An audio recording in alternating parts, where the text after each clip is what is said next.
Hello students, welcome back to clear concept classes. Students, फिर हम लेकर के आ गए फिजिक्स के एक नए इंपॉर्टेंट टॉपिक के साथ जिसका नाम है यूनिफॉर्म सर्कुलर मोशन। ठीक है, क्लास 10th के लिए ये भी एक इंपॉर्टेंट टॉपिक है। ठीक है, क्योंकि यहाँ हम पढ़ने वाले हैं दो स्पेशल फोर्सेस के बारे में जिसका नाम है सेंट्रीपेटल एंड सेंट्रीफ्यूगल फोर्सेस। ये फोर्सेस क्या होते हैं, किस तरीके से एग्जिस्टेंस में आते हैं, क्या क्या ऐसे रीजंस है जिसके वजह से हम कह सकते हैं कि हाँ सेंट्रल फोर्सेस इस वजह से आते हैं। ठीक है, तो मैं आपको सबसे पहले बताता हूँ कि यूनिफॉर्म सर्कुलर मोशन क्या होता है, फिर उसके बाद से उन दो फोर्सेस के बारे में देखेंगे, उनका डिफरेंस देखेंगे। ठीक है, तो चलिए स्टार्ट करते हैं। सबसे पहले आप ये देखिए, मान लीजिए ये एक ना सर्कुलर पाथ है।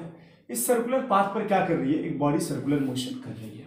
ठीक है, अगर वो बॉडी इस पॉइंट ए पर रहे, अगर वो बॉडी इस पॉइंट ए पर है, तो इस कंडीशन में इस बॉडी का जो डायरेक्शन होगा, डायरेक्शन ऑफ मोशन होगा, वो क्या हो जाएगा, ये हो जाएगा। सही है ना, उस बॉडी का डायरेक्शन ऑफ मोशन क्या हो जाएगा, ये हो जाएगा।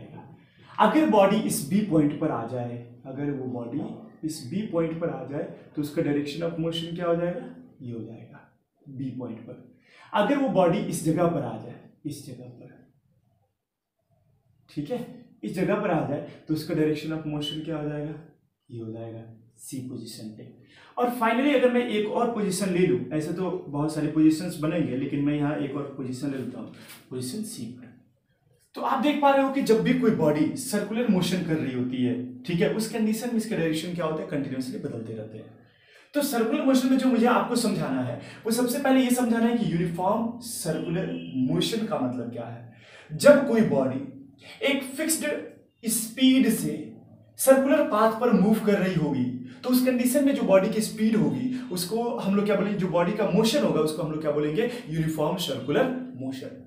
When a body moves with constant speed on a circular path, then the motion of the body is said to be uniform circular motion. ठीक है ना, तो यूनिफॉर्म का मतलब होता है कि फिक्स्ड रेट से उसका स्पीड क्या रहे, बढ़ता जाए। ठीक है, बढ़ने का मतलब कि फिक्स्ड रेट से वो आगे बढ़ती जाए। ठीक है ना, तो उस कंडीशन में हम कहेंगे कि बॉडी यूनिफॉर्म सर्कुलर मोशन कर रही है। ठीक है, जैसे मान लीजिए कि 20 किलोमीटर पर आवर से, है ना, 20 किलोमीटर पर आवर से ये बॉडी क्या कर रही है, सर्कुलर पाथ पर मूव कर रही है। इसकी स्पीड ना बढ़ रही है ना घट रही है, तो इस कंडीशन में जो मोशन हो जाएगा बॉडी का, उसको हम लोग क्या बोलेंगे, यूनिफॉर्म बोलेंगे। बात समझ आ रहा है, यूनिफॉर्म क्यों बोलते हैं, क्योंकि कांस्टेंट स्पीड से मूव करती है। अच्छा, सर्कुलर क्यों बोलते हैं, क्योंकि सर्कुलर पाथ पर मूव कर रही है। ठीक है ना, तो इस कंडीशन में कहेंगे। अब मैं आपको यहां जो बताने जा रहा हूं वो ये है कि जब ये बॉडी इस सर्कुलर पाथ पर मूव करेगी, तो अलग अलग पोजीशन पर, अलग अलग टाइम इंटरवल पर इसका डायरेक्शन अलग अलग होगा। ठीक है, आप देख रहे हो कंटिन्यूअसली इसकी डायरेक्शन बदलती जा रही है। तो इसमें हो क्या रहा है, यूनिफॉर्म मोशन तो हो रहा है, यूनिफॉर्म मोशन तो हो रहा है। इस यूनिफॉर्म मोशन में जो आपको देखने को मिल रहा है वो क्या है, स्पीड कांस्टेंट है, यानी कांस्टेंट स्पीड से ये बॉडी मूव कर रही है।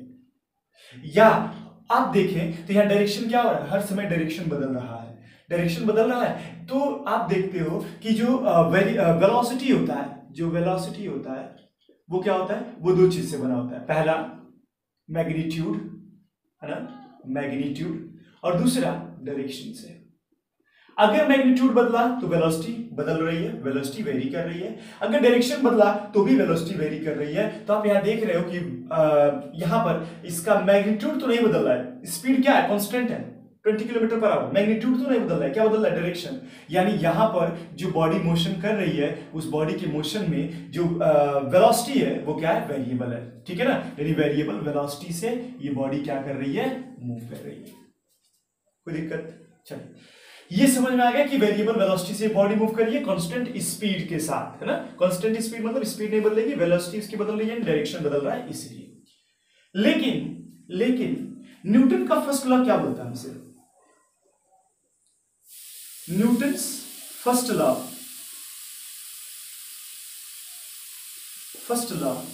Says that a body itself does not changes its direction.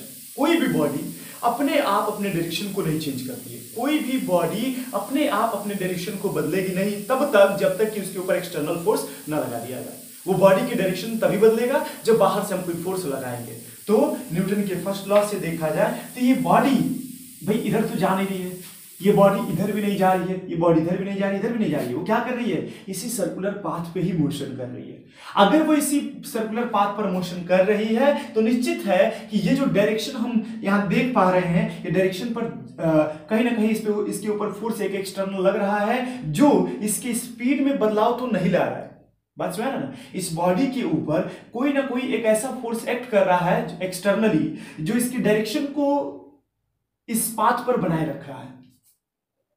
बात समझ ना, अब वो फोर्स क्या होगा, तो देखो ये जो फोर्स होना चाहिए वो उसके अंदर दो चीजें होनी चाहिए। पहली बात कि वो उसका कोई कंपोनेंट नहीं होना चाहिए। कोई कंपोनेंट मतलब होता है कि मान लीजिए कि हमने ये एक्स और वाई एक्सिस मान लिया ना, अगर कोई फोर्स यहां पर एक्ट कर रहा है तो इसके दो कंपोनेंट्स बनते हैं, और आगे आप जाके पढ़ेंगे ये एक एक्स कंपोनेंट बनेगा, एक वाई कंपोनेंट बनता है। मतलब कुछ इस फोर्स का F sine theta, F cos theta, F cos theta इधर की तरफ एक्ट करेगा, और इसी फोर्स का एफ साइन थीटा है ना, एफ साइन थीटा इस डायरेक्शन में एक्ट करेगा। बात समझ रहे हैं? तो दो कंपोनेंट्स से आते हैं, यानी यहां पर जो भी फोर्सेस एक्ट करने वाला उसका कोई कंपोनेंट से नहीं बनना चाहिए, ठीक है ना। और जो भी फोर्सेस एक्ट करेंगे इस बॉडी के ऊपर वो सिर्फ उसके डायरेक्शन में बदलाव लाएंगे, सिर्फ उसके डायरेक्शन में बदलाव लाएंगे। और यहां पर no components, no components, no components मतलब इसका जो भी फोर्स इस बॉडी के ऊपर एक्ट कर रहा है उसका कोई कंपोनेंट नहीं होने वाला है, ठीक है ना। तो देखिए आखिर वो कौन सा फोर्स होगा, तो अगर मैं ध्यान से देखूं और इसको बताऊं तो देखो भाई इसके डायरेक्शन को हमें बार बार इसी पाथ पर बनाए रखना है, तो इसके लिए इस पर परपेंडिकुलर फोर्स लगाना पड़ेगा। कैसा फोर्स, परपेंडिकुलर फोर्स लगाना पड़ेगा, क्योंकि जब परपेंडिकुलर फोर्स लगाएंगे तो इसका अपना कोई कंपोनेंट नहीं होगा, और जब परपेंडिकुलर फोर्स लगाएंगे तो इसकी सिर्फ डायरेक्शन को बदलेगा बल्कि इसकी स्पीड को नहीं बदलेगा, क्योंकि बॉडी किधर की तरफ मूव करना चाहिए, इधर की, हम फोर्स किधर लगा इधर की तरफ, तो उसका डायरेक्शन बदलेगा लेकिन स्पीड नहीं बदलेगा, ठीक है ना। इस तरीके से क्या करेंगे, यहां भी फोर्स एक्ट करेगा हर एक पॉइंट पर, है ना, इस मोशन के हर एक पॉइंट पर इसके ऊपर एक फोर्स लगेगा परपेंडिकुलरली उसके डायरेक्शन ऑफ मोशन के, जो उसको क्या करेगा उसी पाथ पर वापस खींच लाएगा, और वो जो फोर्स होगा वो क्या होगा, परपेंडिकुलरली एक्ट करेगा। बात समझ रहे हैं? और अगर ये फोर्स परपेंडिकुलरली एक्ट कर रहा है, अगर ये फोर्स परपेंडिकुलरली एक्ट कर रहा है तो चलो मैं मान लेता हूं ये सेंटर है इस बॉडी का। अगर ये बॉडी का सेंटर है तो इस कंडीशन में क्या होगा, है ना, कि ये इस पॉइंट पर देखो तो परपेंडिकुलर हो जाएगा, इस पॉइंट पर परपेंडिकुलर हो जाएगा, इस पॉइंट पर भी क्या हो जाएगा, परपेंडिकुलर हो जाएगा। यानी हम कह सकते हैं कि रेडियस है, ये क्या है, ये सर्कल का रेडियस है, और ये डायरेक्शन ऑफ मोशन की परपेंडिकुलर है। डायरेक्शन किधर की तरफ, इधर की तरफ, फोर्स किधर की तरफ लग रहा है, परपेंडिकुलरली, तभी तो ये बॉडी उसी पाथ पर बना हुआ है। यानी जो फोर्स इस बॉडी के ऊपर एक्ट कर रहा है जिसकी वजह से ये बॉडी अपने सर्कुलर पाथ पर बना हुआ है, वो एक्चुअली रेडियस के अलोंग एक्ट कर रहा है। किधर एक्ट कर रहा है, रेडियस के अलोंग एक्ट कर रहा है। जब यहां पर होगा तो फोर्स इधर की तरफ एक्ट करेगा, जब यहां पर होगा तो फोर्स इधर की तरफ एक्ट करेगा, यहां पर आएगा तो फोर्स इधर की तरफ एक्ट करेगा। तो वो किसी भी आप पॉइंट पर देख लो, उसके डायरेक्शन ऑफ मोशन के परपेंडिकुलरली जो फोर्स होगा वो रेडियस के अलोंग होगा, ठीक है ना। यानी जो फोर्स इसको सर्कुलर पाथ पर बनाए रखा है वो फोर्स एक्चुअली रेडियस के अलोंग एक्ट कर रहा है, ठीक है। तो आप देख पा रहे हो कि ये जो फोर्स रेडियस के अलोंग एक्ट कर रहा है ये किधर है, एक्चुअली टुवर्ड्स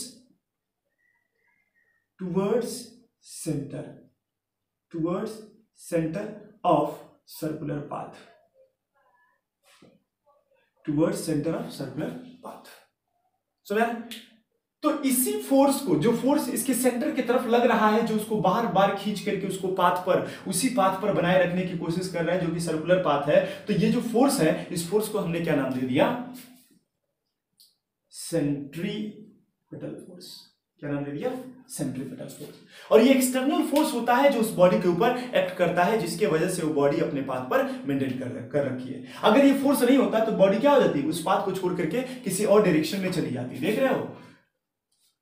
तो ये होता है। तो सेंट्रीपिटल फोर्स समझ में आ गया कि वह फोर्स जो एक बॉडी के ऊपर एक्ट करे तब जब वो बॉडी सर्कुलर मोशन कर रही हो, ताकि वो बॉडी उसी सर्कुलर पाथ पर बनी रहे, उस फोर्स को हम लोग क्या बोलेंगे, सेंट्रीपिटल फोर्स बोलेंगे। सुना, ठीक है। सेंट्रीपिटल फोर्स तो समझ में आ गया। ये सेंट्रीपिटल फोर्स इस बॉडी को उसी सर्कुलर पाथ पर खींच करके रखा हुआ है, जिसके वजह से उसी सर्कुलर पाथ पर वो बॉडी कंटिन्यू कर रही है अपने मोशन को। यानी 20 किलोमीटर पर आवर से अगर मूव करती है तो 20 किलोमीटर पर आवर से वो मूव करती जा रही है। लेकिन न्यूटन का एक और लॉ आता है, ये तो पहला लॉ था, न्यूटन के एक तीसरा लॉ भी आता है, और न्यूटन अपने तीसरे लॉ में कहता है from Newton's third law he stated that there is always an action and a reaction force, यानी every action has an equal and opposite reaction. every action has an equal and opposite reaction.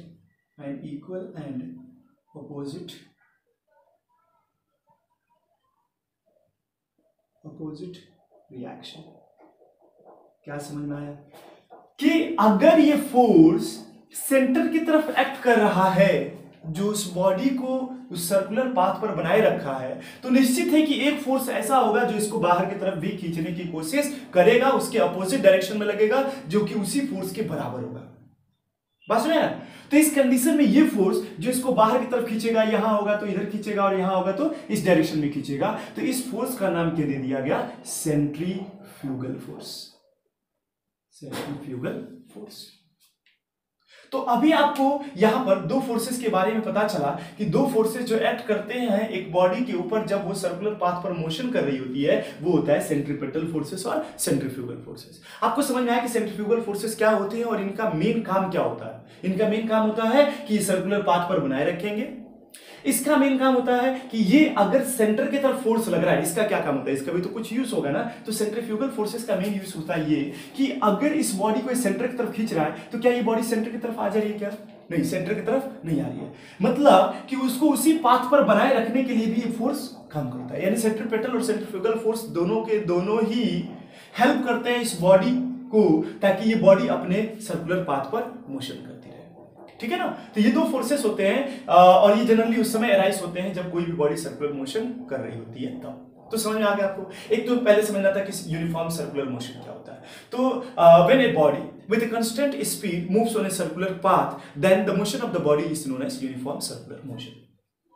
जब कोई भी body uniform circular motion कर रही होती है, उस समय दो चीजें नोट करने वाली होती हैं। पहला, वो बॉडी अपने कांस्टेंट स्पीड से मूव कर रही होती है। यूनिफॉर्म सर्कुलर स्पीड के केस में बात कर रहा हूं, वो बॉडी की स्पीड जो होती है कांस्टेंट हो जाती है। उसका डायरेक्शन जो होता है कंटिन्यूअसली हर एक पॉइंट पर बदलता रहता है, हर एक टाइम इंटरवल पर बदलता रहता है, टाइम के हर एक पॉइंट पर बदलता रहता है।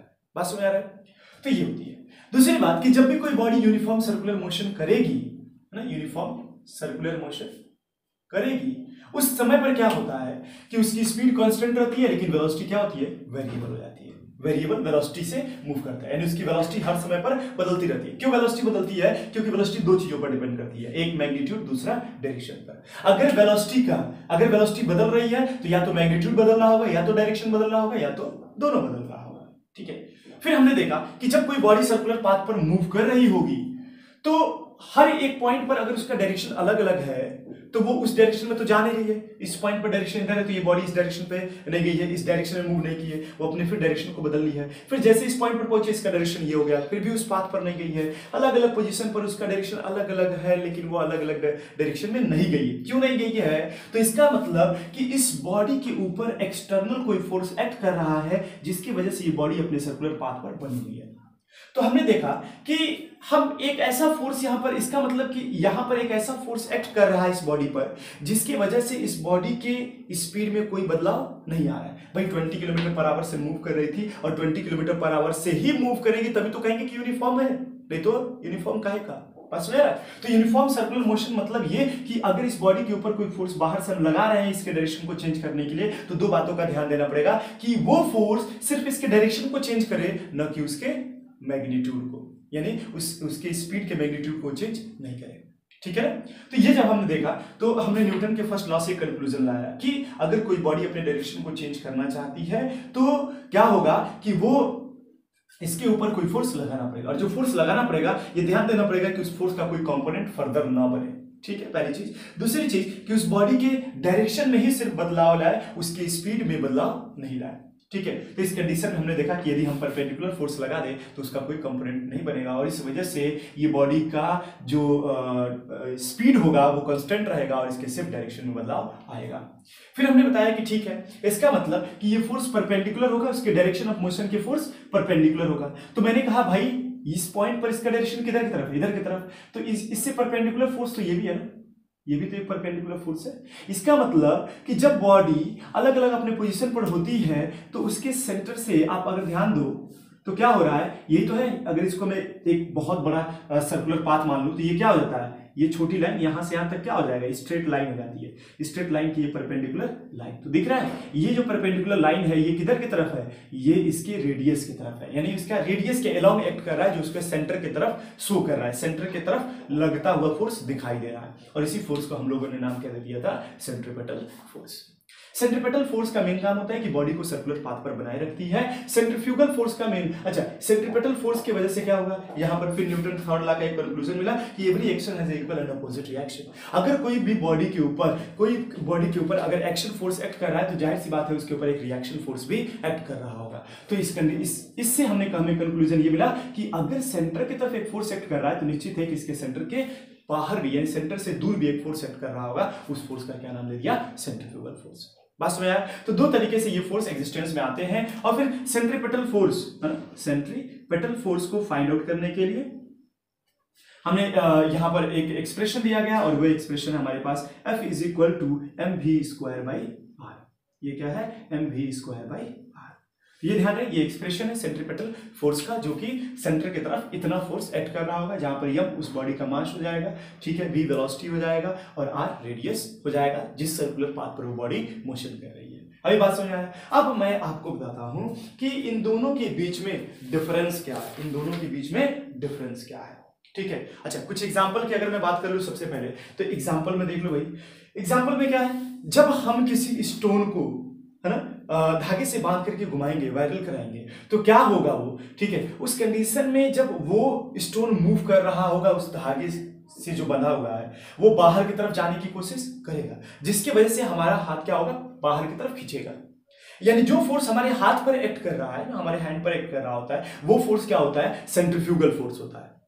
और जो फोर्स उस स्टोन पर एक्ट कर रहा होता है, जो उसको बांध करके उस सर्कुलर पाथ पर रख रहा है, वो फोर्स क्या हो जाएगा, सेंट्रीपेटल फोर्स हो जाएगा। बात समझ है? तो इस तरीके से बहुत सारे एग्जांपल आप बुक्स में पढ़िएगा, देखिएगा वो सब चीजें क्या है। मैं इसको हटाता हूं और फिर इसके बारे में कुछ डिफरेंसेस लिखता हूं, ठीक है ना। देखिए,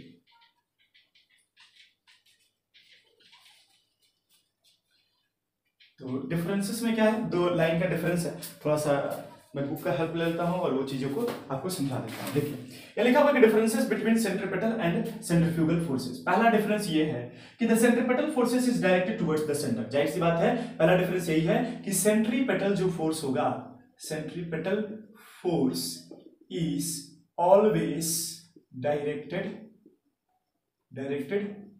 टुवर्ड्स द सेंटर। पहली बात। दूसरी इसी बात अगर कहें कि सेंट्रीफ्यूगल फोर्स जो होता है वो क्या होता है, सेंटर से दूर एक्ट करता है, यानी एंड, ठीक है ना, एंड सेंट्रीफ्यूगल फोर्सेस ऑलवेज ना, centrifugal force always acts away from the centre. ठीक, ये हो गया पहला डिफरेंस। दूसरा डिफरेंस इसमें दिया गया है, centripetal and centrifugal forces are act on two different bodies. क्या होती है, centripetal and centrifugal forces acts on two different bodies, दो अलग अलग बॉडीज पर एक्ट करती हैं। तो ये दो डिफरेंस है, बहुत ज्यादा डिफरेंस तो नहीं पूछा जाएगा, पूछा जाए कि what are the two difference between the centrifugal and centripetal forces, हम ये बता देंगे दो डिफरेंसेस क्या क्या है। तो अभी आपको क्लियरली समझ में आ रहा होगा कि circular motion, uniform circular motion क्या है, सेंट्रीपेटल फोर्सेस क्या होते हैं, कहां से राइज करते हैं, मैंने बताया आपको, इसका एक्सप्रेशन आपको समझ में आ गया। सेंट्रीफ्यूगल फोर्सेस क्या होते हैं, सेंट्रीफ्यूगल फोर्सेस क्यों एग्जिस्टेंस में आते हैं, इसका रीजन भी समझ में आ गया और आपने इसका डिफरेंस भी देख लिया। अब इसके बाद से हमारे पास जो बचा हुआ है टॉपिक, है ना, शायद ये एंड है इस चैप्टर का। अब ये इस चैप्टर का एंड है।